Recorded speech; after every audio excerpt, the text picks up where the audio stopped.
friends, and welcome to Pajama Prayers. It's nice to have you with me this evening. I look forward to our visit all week long, so thank you for being here. We have a great show planned, and we're going to start with our game of hidden pictures. Are you ready to play? Good luck to you! Can you find what's hidden in this picture? Can you find a yo-yo?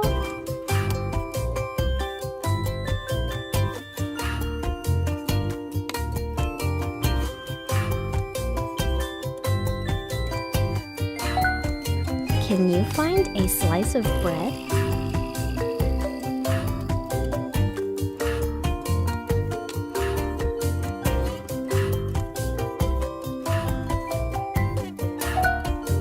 Do you see a spoon?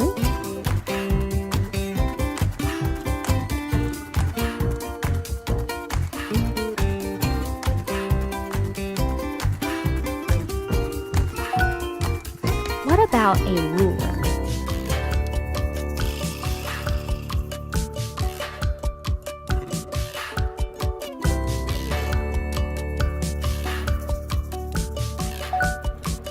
Can you find a pencil?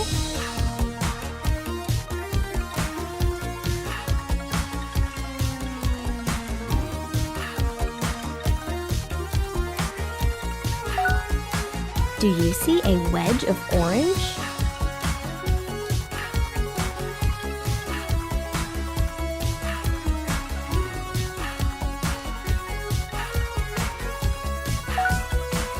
Can you find a nail?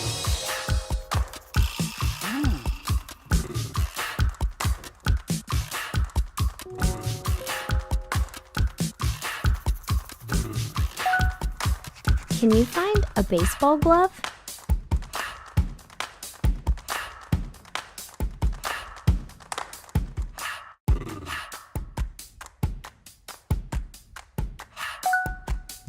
Do you see a horseshoe?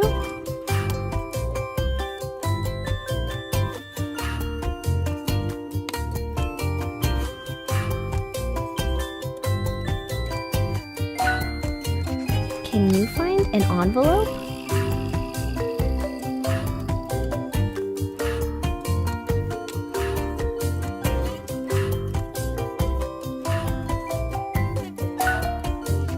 What about a fried egg?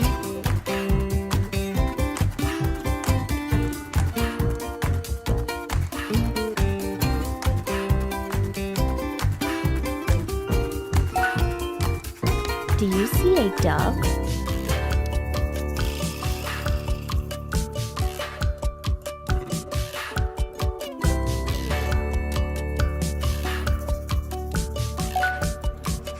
Now where's the donut?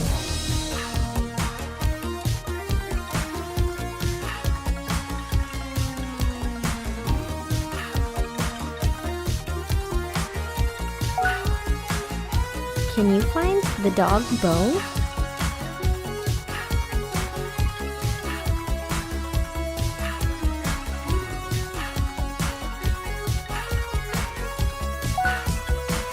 Can you find the car?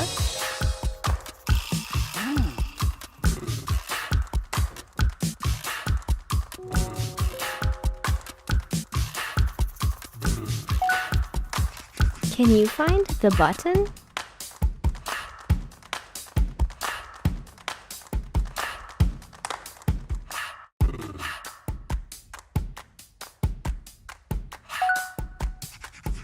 Do you see the broccoli?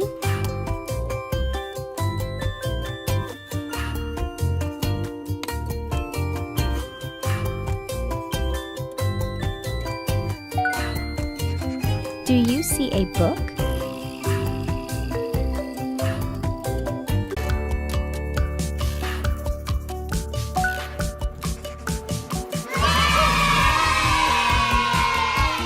Great job!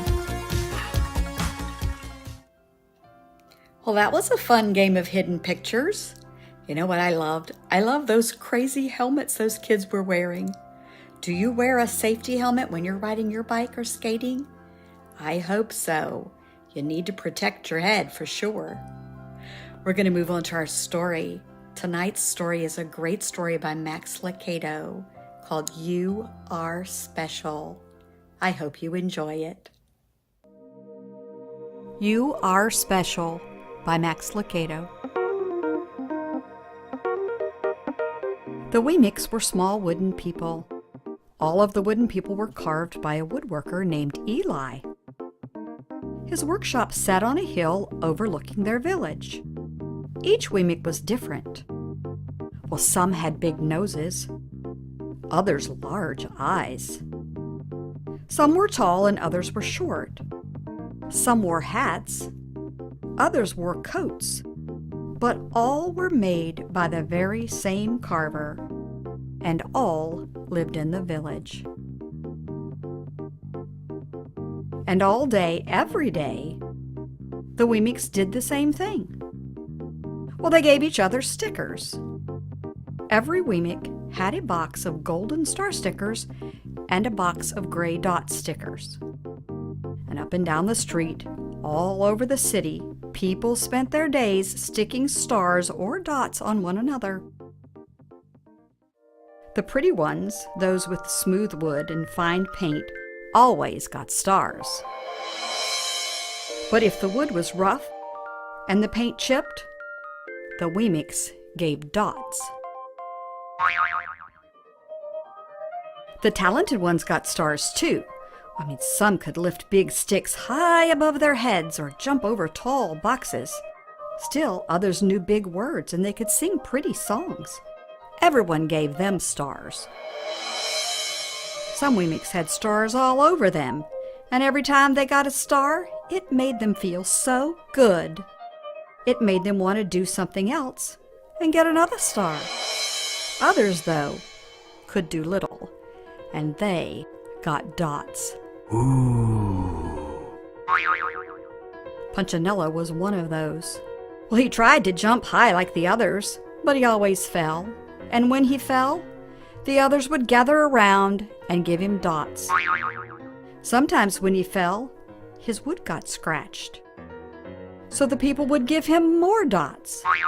Then, when he would try to explain why he fell, he would say something silly and the Weemics would give him more dots. Well, after a while he had so many dots that he didn't even want to go outside. He was afraid he would do something dumb, such as forget his hat or step in the water. And then people would give him another dot.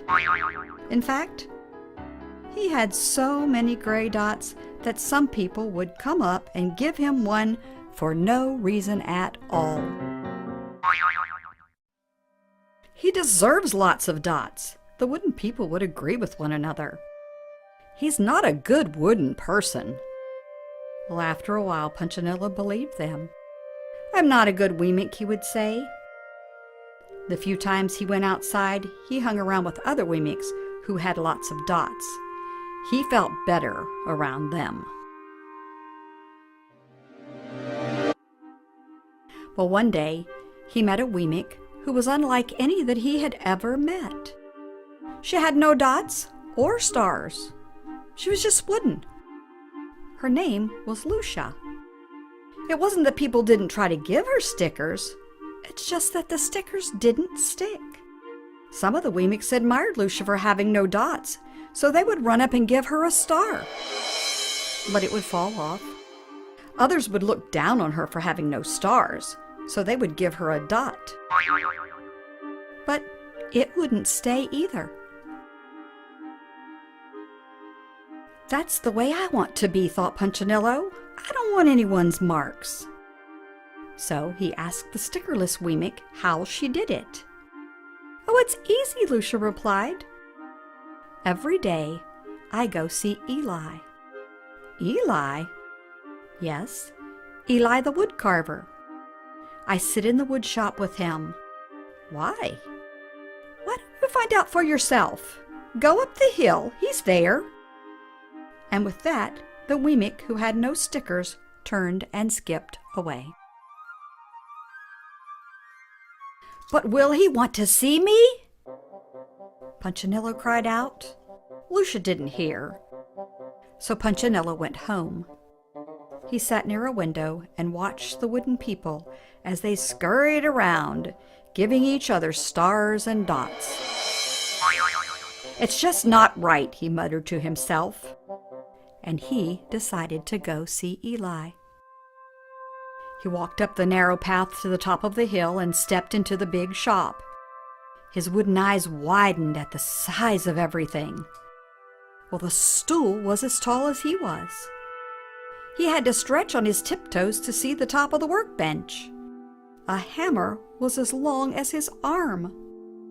Punchinello swallowed hard. "I'm not staying here," and he turned to leave. Then he heard his name, "Punchinello." The voice was deep and strong. Punchinello stopped. "Punchinello, how good to see you! Come and let me have a look at you." Punchinello turned slowly and looked at the large craftsman. "You know my name?" the little Wee-Mink asked. "Well, of course I do. I made you." Eli stooped down and picked him up and set him on the bench. The maker spoke thoughtfully as he looked at the gray dots. "Looks like you've been given some bad marks." "I didn't mean to, Eli. I tried really hard." "Oh, you don't have to defend yourself to me, child. I don't care what other Wee-Minks think." "You don't?" "No, and you shouldn't either. Who are they to give stars or dots? They're Wee-Minks just like you. What they think doesn't matter, Punchinello. All that matters is what I think, and I think you are pretty special." Punchinello laughed. "Me special? Why? I can't walk fast and I can't jump, and my paint is peeling. Why do I matter to you?" Eli looked at Punchinello, put his hands on those small wooden shoulders, and spoke very slowly. "Because you're mine. That's why you matter to me." Punchinello had never had anyone look at him like this, much less his maker. He didn't know what to say. "Every day I've been hoping you'd come," Eli explained. "I came because I met someone who had no marks," said Punchinello. "I know. She told me about you." "Why don't the stickers stay on her?" The maker spoke softly. "Because she has decided that what I think is more important than what they think. The stickers only stick if you let them." "What?" "The stickers only stick if they matter to you. The more you trust my love, the less you care about their stickers." "I'm not sure I understand." Eli smiled. "You will, but it will take time. You've got lots of marks. For now, just come to see me every day and let me remind you how much I care." Eli lifted Punchinello off the bench and set him on the ground. "Remember," Eli said as the Wee-Mink walked out the door, "you are special because I made you, and I don't make mistakes." Punchinello didn't stop, but in his heart he thought, "I think he really means it." And when he did, a dot fell to the ground. The end.